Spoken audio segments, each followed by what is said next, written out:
সংস্কার না করে সংশোধনী বিল আনা, সংবিধান সংশোধন সংসদের মৌলিক গতির পথ, এটার জন্য জুলাই বিপ্লব হয় নাই, এটার জন্য গণভোট হয় নাই। তাই অবিলম্বে সংস্কারকে এড়িয়ে গিয়ে আবার ফেসিবাদ যদি কায়েম করতে চান, ইতিহাস থেকে সবার নেন, সেই পরিণতি আপনাদেরকে ভোগ করতে হবে। সংসদ সদস্য যারা আছেন, ঢাকা মহানগরীর আমি দক্ষিণের নুর ইসলাম বুলবুল ভাই এবং অন্যান্য সদস্যগণ এখানে আছেন, আক্তার সাহেব আছেন, ওনারা রাজপথে সামিল হয়েছেন। সংসদ থেকে রাজপথে কেন জবাব হলো, এদেশে 12 তারিখে একটা নির্বাচন হয়েছে, একে নির্বাচন কমিশন, একে তফসিলের অধীনে একই দিনে 2টি ভোট হয়েছে। জনগণ ভোট দিয়েছে কিসে? একটা হলো জাতীয় সংসদ গঠনের জন্য, দ্বিতীয় ভোট দিয়েছে সংবিধান সংস্কার পরিষদ গঠন করে সংস্কার বাস্তবায়নের জন্য। নির্বাচনের পর নির্বাচন কমিশন 2টি শপথনামা সরবরাহ করেছে নির্বাচিত সদস্যদের উদ্দেশ্যে। একটি শপথ সংসদ গঠনের জন্য সংসদ সদস্যদের শপথ, দ্বিতীয় শপথ হচ্ছে সংবিধান সংস্কার পরিষদ গঠনের জন্য সংসদের সংবিধান সংস্কার পরিষদের সদস্যদের শপথ। এই 2টি হলো জনগণ সন্তান। বাইপোড়ার 12 ফেব্রুয়ারি 26-এর নির্বাচন, কিন্তু বিএনপি সুকৌশলে সংসদের শপথ নিয়েছেন, সাংবিধানিক পরিষদের শপথ নেন নাই, গণভোটকে অমান্য করেছেন, অবজ্ঞা করেছেন, জাতিকে অপমান করেছেন। শুধু কি তাই, সংসদ অধিবেশন সংস্কার অধিবেশন শেষ দিনে বিদ্রোহের নেতা আমিনুল জামান ডাক্তার শফিকুর রহমান স্পিকারের দৃষ্টি আকর্ষণ করেছেন। আজকে শেষ দিন, কি করবেন বলুন, সমাধান দিতে পারে নাই, সময় কম। আমাদের বার্তা সুস্পষ্ট, আমিনুল জামাতের দলীয় শীর্ষ নেতৃবৃন্দ মামুন আব্দুল কাদের সহ সবাই মিলে ঘোষণা দিয়েছিলেন, আমরা বাংলাদেশে ইতিবাচক রাজনীতি করব। সেটা অর্থ হল সরকার যদি সংস্কার করে, জনস্বার্থে কাজ করে সহযোগিতা দেব, জনস্বার্থের বিরুদ্ধে গেলে রাজপথে প্রতিবাদ, সংসদে এসেছি। আজকে একটা সংসদে ঘটেছে, সংসদে যে অধ্যাদেশ উপস্থাপন করেছে, অন্তর্বর্তীকালীন যে 133টি অধ্যাদেশ অনুমোদন দিয়েছিল, সেখান থেকে 20টি অধ্যাদেশ বাদ দিয়েছে। সংসদের গুরুত্বপূর্ণ একটি অংশের খবর ঘোষণা করেছে। এখন তারা করছে সংস্কার না করে সংশোধনী বিল আনা, সংবিধান সংশোধন সংসদের মৌলিক গতির পথ, এটার জন্য জুলাই বিপ্লব হয় নাই, এটার জন্য গণভোট হয় নাই। তাই অবিলম্বে সংস্কারকে এড়িয়ে গিয়ে আবার ফেসিবাদ যদি কায়েম করতে চান, ইতিহাস থেকে সবার নেন, সেই পরিণতি আপনাদেরকে ভোগ করতে হবে। আসলে আমরা আর বসে থাকার সময় নাই, আমাদের বয়সে থেমে নাই। প্রতিদিন জীবন থেকে টাক টাক করে একটা করে দিন চলে যাচ্ছে। আমরা এই আন্দোলন করতে দিন বহাবো। এমন না যে সরকার আমাদেরকে কথা দেয়নি। আপনারা দেখছেন যে সরকারের এই যে একটা দেখেন 31 দফা দাবি রয়ে গেছে, সেই দাবিতে তারা স্পষ্ট করে বলেছে যে চাকরিতে প্রবেশের বয়সীমা আন্তর্জাতিক মানদণ্ডে বৃদ্ধি করা হবে। এখন অতীতে সরকার যেভাবে আমাদের এই দাবিটি যুক্তি থাকা সত্ত্বেও যেমন প্রত্যাখ্যান করছে, 32কে চাপিয়ে দেওয়া হয়েছে, আমরা বর্তমান সরকারের কাছে আশাবাদী। সে আশাবাদীটা কতদিন? আমি বারবার বলছি যে আমরা আশ্বাসে আর বিশ্বাসে নয়, আমরা আমাদের দাবি রাজপথ থেকে আদায় করে নেওয়ার জন্য আমরা কঠোর আন্দোলনের দিকে যাব। এটা হলো তাদের একটা এস্টার। এবং কি দেখেন, আমরা যখন রাজপথে আন্দোলন করছি, যে মির্জা ফখরুল ইসলাম আলমগীর স্যার তিনি আমাদের কিন্তু একটা সুপারিশ করেছেন চাকরিতে আন্তর্জাতিক মানদণ্ড বৃদ্ধি করার ব্যাপারে। এভাবে আমাদেরকে যথেষ্ট সুযোগ মানে তাদের কমিটমেন্ট আমাদের সাথে রয়েছে। এখন এই কমিটমেন্টটা বাস্তবায়ন করার জন্য যাতে 12 তারিখের ভিতরে তারা একটা দৃশ্যমান রেজাল্ট আমাদেরকে দেয়। আপনারা আরো দেখতে পাচ্ছেন, দেখেন অতীত সরকারগুলো তারা নিজস্ব লোকবল নিয়োগ দেওয়ার ক্ষেত্রে এই যে দেখেন এখানে একটা সুপারিশ রয়েছে। নানানভাবে আমরা শিক্ষার্থীরা ক্ষতিগ্রস্ত, তারই জ্বলন্ত প্রমাণ এখানে আপনারা দেখতে পাচ্ছেন যে কোন একটা পেডে এমপির পেডে যে চাকরিতে নিয়োগের ক্ষেত্রে সুপারিশ, এগুলো অতীতে করেছে।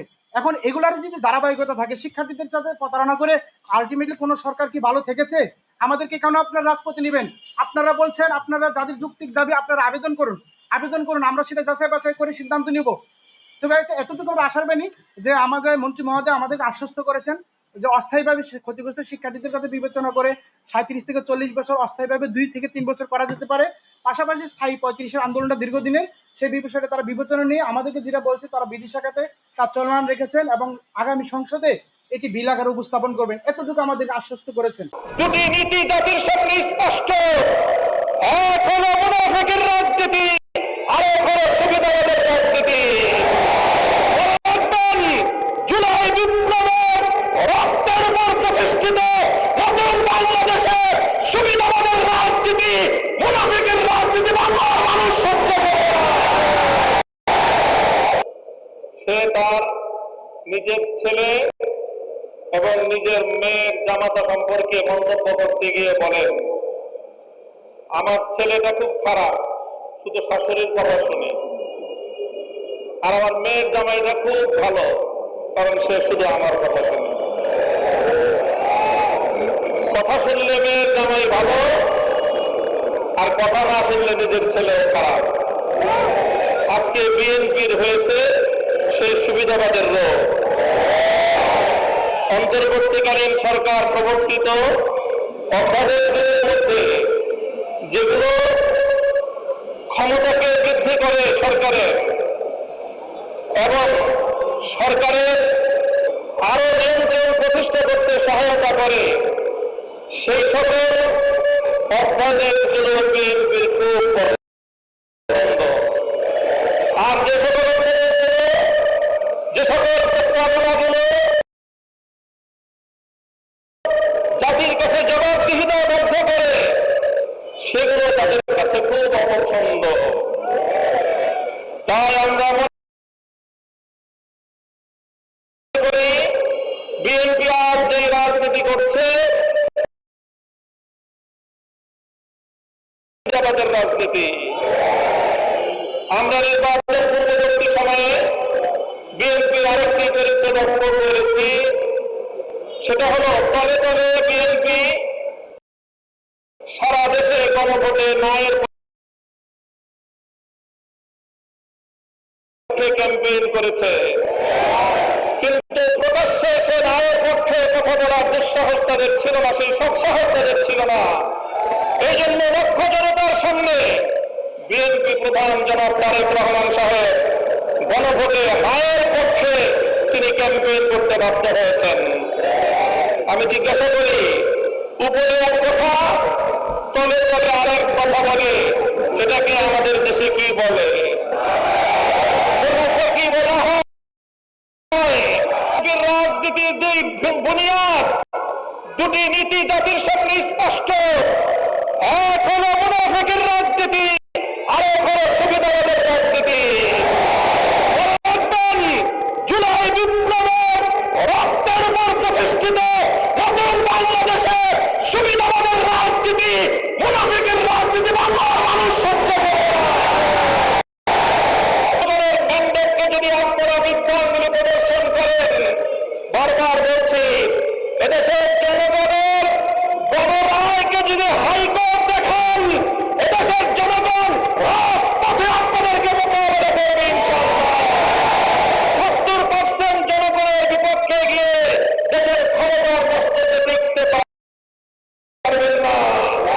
ধন্যবাদ। ডক্টর ইউনূস একটা ধুরন্ধর ব্যক্তি। তিনি যে কর ফাঁকি দিয়েছেন তার নিজের আদেশের মধ্যে লেখা আছে যে 5 বছরের জন্য কর মওকুফ, 5 বছরে 1000 কোটি টাকার কর মওকুফ। তার মানে এর আগের 5 বছরে আরও 1000 কোটি টাকার কর। সেইভাবেই তো নিউজটা আছে 666 কোটি টাকার কর ফাঁকি। বাস্তবে উনি আরও বড় অঙ্কের কর ফাঁকি দিয়েছেন, যেটাকে ধরা হয়নি। তো ডক্টর ইউনূস আসলে কীভাবে বলবো, বাংলাদেশের সাথে কীভাবে প্রাসঙ্গিক হলো এটাই আমি বুঝি না। যে ব্যক্তিটা কোনো সামাজিক কাজে অংশ নেয় না, দান খয়রাত করে না, কোনো বন্যা প্রাকৃতিক দুর্যোগে কোনো দিন কাজে লাগলো না, হঠাৎ করে দেশের মানুষ হুই তুলল যে ডক্টর ইউনূস নামে এক দেবদূত উপর থেকে নেমে আসছে, আল্লাহ সাক্ষাৎ পাঠায় দিছে। ঠিক আছে, এক হুজুর বলছে না, আল্লাহ যতদিন ইউনূস বাইচা আছে ততদিন তুমি কোনো নির্বাচন দিও না, বলছে না? এর হ্যাঁ না না যেই হোক, নাম বলছি না, তো আছে এরকম কি একটা পরিস্থিতি দেখেন, মানুষ চাইছে কিভাবে চাইছে। এবং আমরা যখন গণতন্ত্রের কথা বলছি, নির্বাচনের কথা বলছে যে তুমি যেহেতু নির্বাচন চাও তুমি নিশ্চয়ই ভারতের দালাল। ঠিক এইভাবে বলেছে যে নির্বাচন চাও যেহেতু এইভাবে বলেছে। অথচ দেখেন অপ্রয়োজনে কি পরিমাণ ঋণগ্রস্ত করেছে দেশকে, বিগত যে কোনো সময় চেয়ে বেশি ঋণ নিয়েছে অপ্রয়োজনে। একটা ব্রিজ বানায়নি, একটা কালভোট বানাইছে কিছু জুলাই খুঁটি।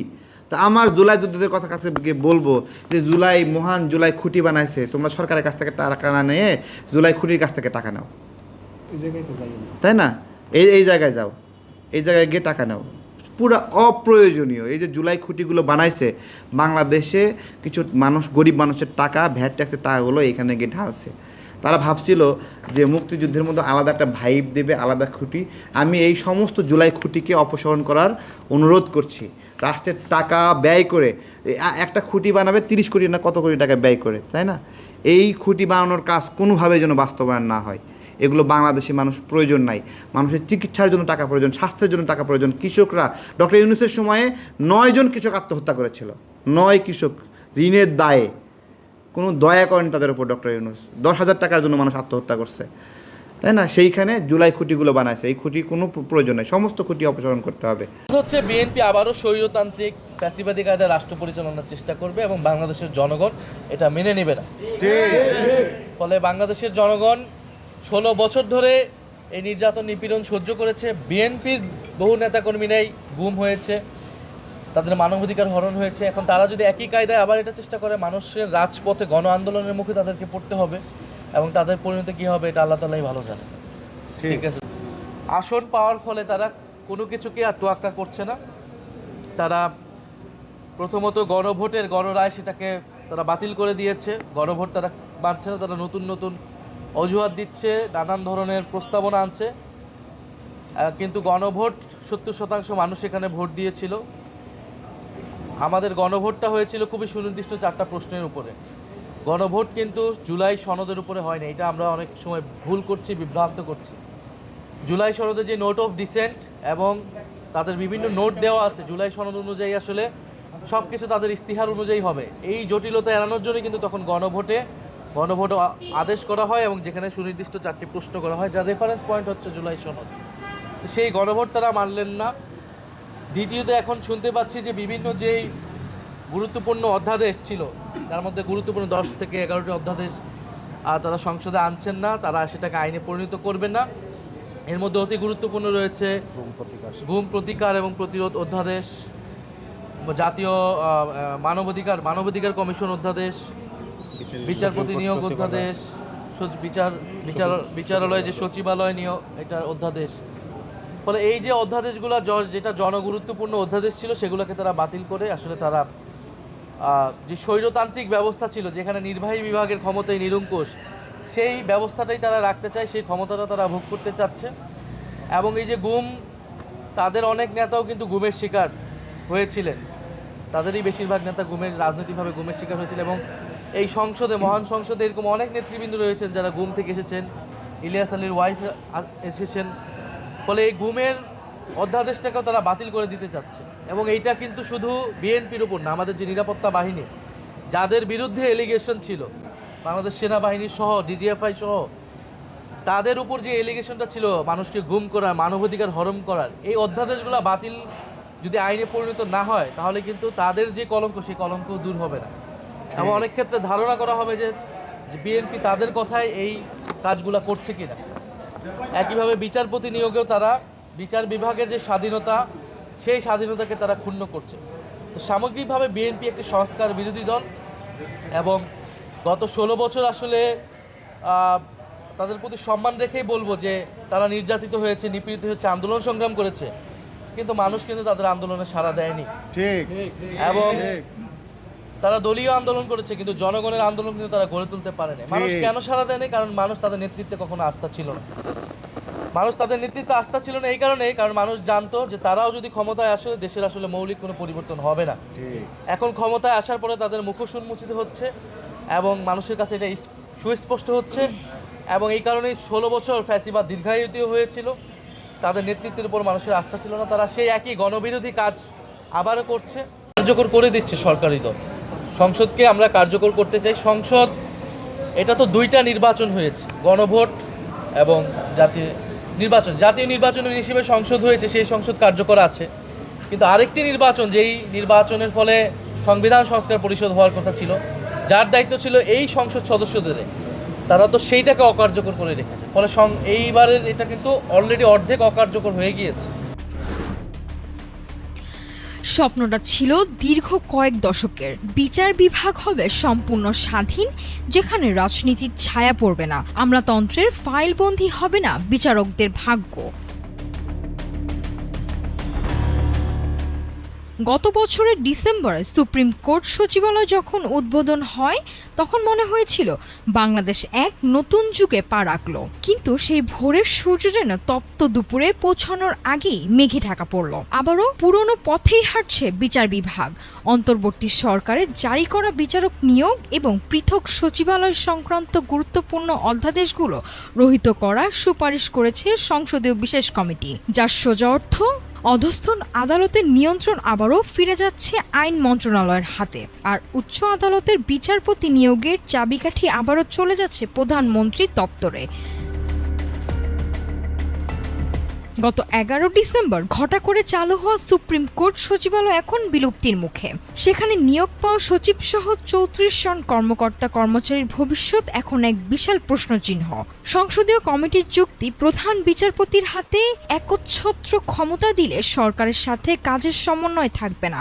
কিন্তু আইনজীবীদের প্রশ্ন, সমন্বয়ের নামে কি তবে নির্বাহী বিভাগের খবরদারি বহাল থাকছে? হতাশা আর ক্ষোভ জানিয়েছে ট্রান্সপারেন্সি ইন্টারন্যাশনাল বাংলাদেশ। সংস্থাটির মতে, বিচার বিভাগের স্বাধীনতা যে উদ্যোগ অঙ্কুরিত হয়েছিল তা শুরুতেই বিনষ্ট করা হচ্ছে। তবে ভিন্ন সুরও আছে। কিছু জ্যেষ্ঠ আইনজীবী মনে করেন আগের অধ্যাদেশগুলোতে কিছু ত্রুটি ছিল। আইনজীবীদের একাংশ আশা করছেন সরকার হয়তো আরও শক্তিশালী কোনো বিল আনবে। কিন্তু প্রশ্ন হলো, সেই দেরি কি বিচার বিভাগের জন্য আক্ষেপের কারণ হবে না তো? কারণ ক্ষমতার হাত বদল হলো যদি বিচার বিভাগের শেকল না ছিঁড়ে, তবে সাধারণ মানুষের শেষ আশ্রয়ের জায়গাটি কি আদৌ নিরপেক্ষ থাকতে পারবে? নাফিসা সামিয়া, ঢাকা টুডে।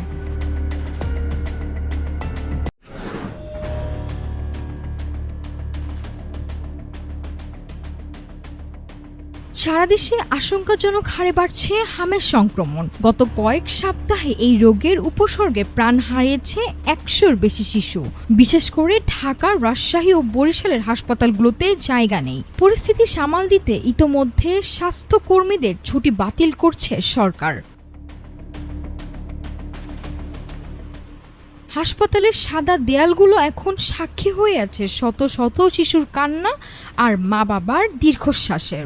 যে হামকে আমরা একসময় জয় করেছিলাম বলে ভেবেছিলাম, সেই হামই এখন জমদূত হয়ে হানা দিচ্ছে ঘরে ঘরে। মাত্র 20 দিনের ব্যবধানে 5700-র বেশি শিশু আক্রান্ত হওয়ার খবরই বলে দিচ্ছে পরিস্থিতি কতটা নিয়ন্ত্রণের বাইরে। দেশের 56 জেলায় ছড়িয়েছে সংক্রমণ। তবে বিশ্ব স্বাস্থ্য সংস্থার মতে রেড জোনে আছে কক্সবাজার, বরগুনা, চাঁপাইনবাবগঞ্জ, পাবনা ও নাটোর। সিটি কর্পোরেশনগুলোর মধ্যে ঢাকা উত্তর, ময়মনসিংহ ও বরিশাল এখন সংক্রমণের হটস্পট। বিশেষ করে কক্সবাজারে রোগীর ঘনত্ব সবচেয়ে বেশি, যা স্বাস্থ্য বিভাগকে নতুন করে ভাবিয়ে তুলছে। রাজশাহী আর বরিশালের চিত্র আরও করুন। রাজশাহীতে চলতি বছরে হামের লক্ষণে মারা গেছে 29 শিশু। এর মধ্যে গত 2 সপ্তাহে ঝরে গেছে 44টি প্রাণ, যাদের অনেকের শরীরেই ছিল হামের উপসর্গ।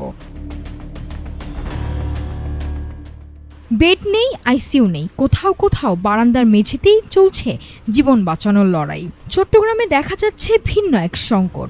আক্রান্তদের 70% এমন শিশু যাদের বয়স 9 মাসের কম, অর্থাৎ টিকা নেওয়ার বয়সের আগেই তারা আক্রান্ত হচ্ছে।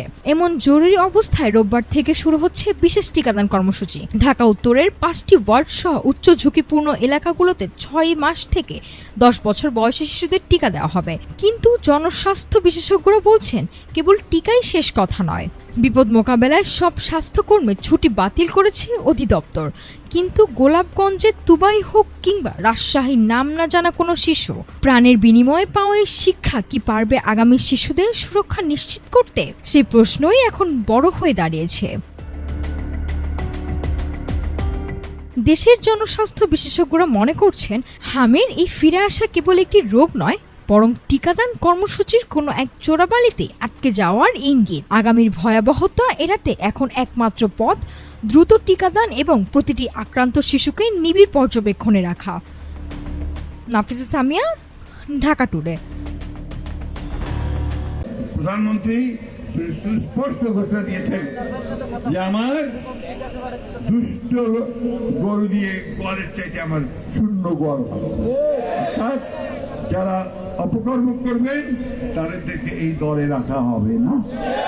পরিষ্কার ঘটনা, ওইটা মাথায় রেখে সবাই কাজ করবেন। আপনারা খুব সৌভাগ্যবান যে আজকে আমাদের এখানে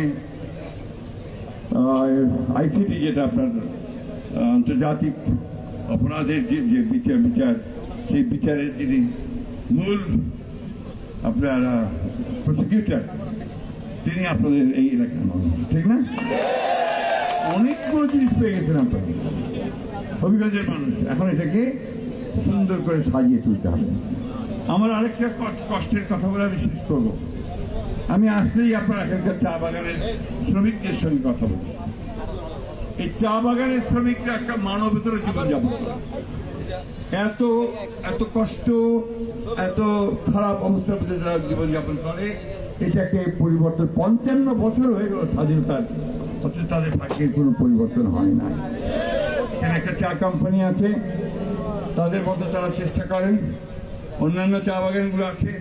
আমি অনুরোধ করবো, এখানে আমাদের হুইপ সাহেব, আমাদের এমপি সাহেবরা আছেন, তারা যৌথ উদ্যোগ নেবেন কিভাবে এই আমাদের চা বাগানের শ্রমিকদের অবস্থার পরিবর্তন করতে পারেন।